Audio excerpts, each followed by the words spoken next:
Tenants who create a COHO account have their own My COHO dashboard where they can log and track maintenance issues.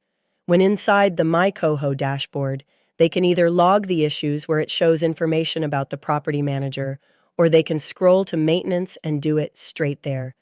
If they click on Report Maintenance Issue, they'll be presented with the familiar category selection, allowing them to click through or search. The tenant will be asked to suggest a severity as well as add a description and images. If they live in a shared house, they'll be asked whether the issue impacts others in the house. If they choose this, the issue will show in the dashboards of their housemates too. This is a great way to avoid having the same issue logged by multiple tenants.